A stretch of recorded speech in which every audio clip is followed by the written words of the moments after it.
Hello and welcome to Arete Homes of Santa Fe Construction and Real Estate Tips. I'm Elle Seybold, I'm your host today, and I'm excited to be here with Debbie DeMarais of DeMarais Home Staging and Design. So she's here to talk to us a little bit about how to lay out a living room. Thank you for having me. First off, Al, I'm really pleased and being able to be a part of your show. Great, thank you. Yeah. So now I'm going to go back a little bit. You mentioned a rug as a foundational piece.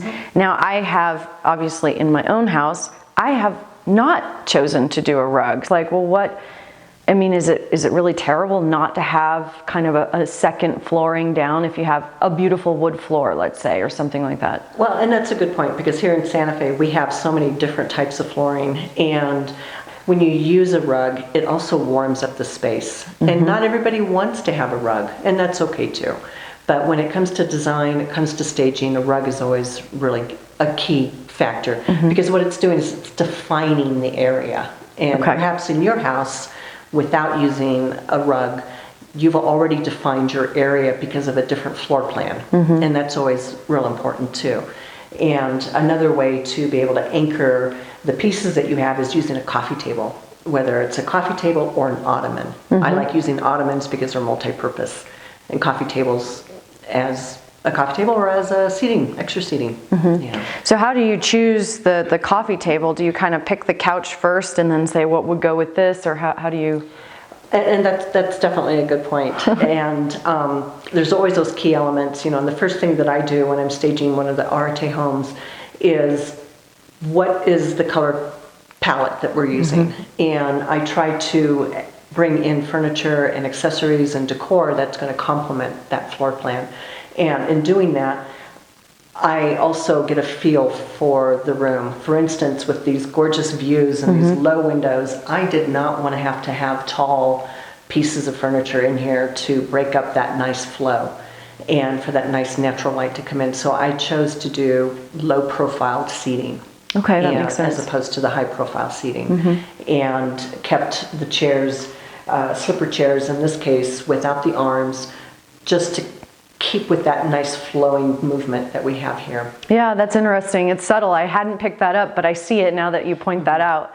And I noticed you also created a little seating area here as well. So how do you kind of do, so you have your main and then you have extra space. So how do you kind of, you think about that extra space, you know? Well, if I hadn't taken the full view of this room and focused on this area, that would have been lost without anything there.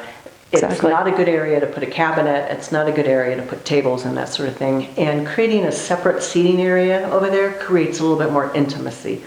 It creates the ability to have separate conversations like you would have in a dining room if you were hosting a party. You would have a group of people here, you could have a group right there having a nice conversation, very intimate conversation. And I think that's important in a home, to be able to separate out all the seating areas that you have. And I like how you did keep the lines the same, so they all tie in and they're low in the sense that they're not blocking the view. And it's the same with the decor that's on the tables and the accessories. I try to keep it so that way it complements the rest of the room and it draws your eye to the area that I want to really send a focus to. And in this case, as you're walking into the home, this might be one of the first items that you're seeing, and the flowers are there to bring in the attention of the room, of the house, but also to expand out to the views.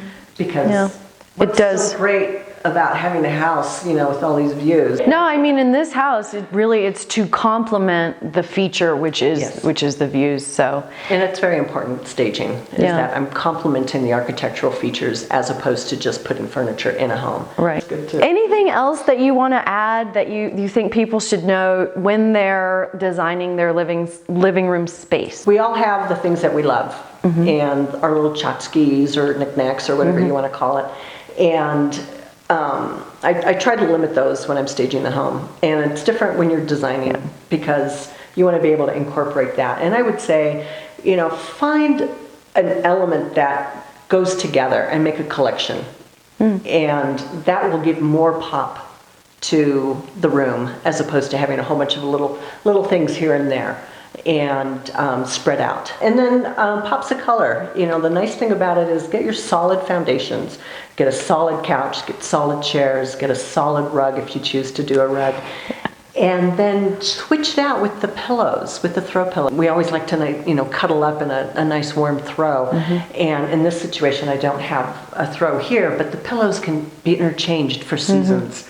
And keep them with the same color. And another key, stick with 3 colors.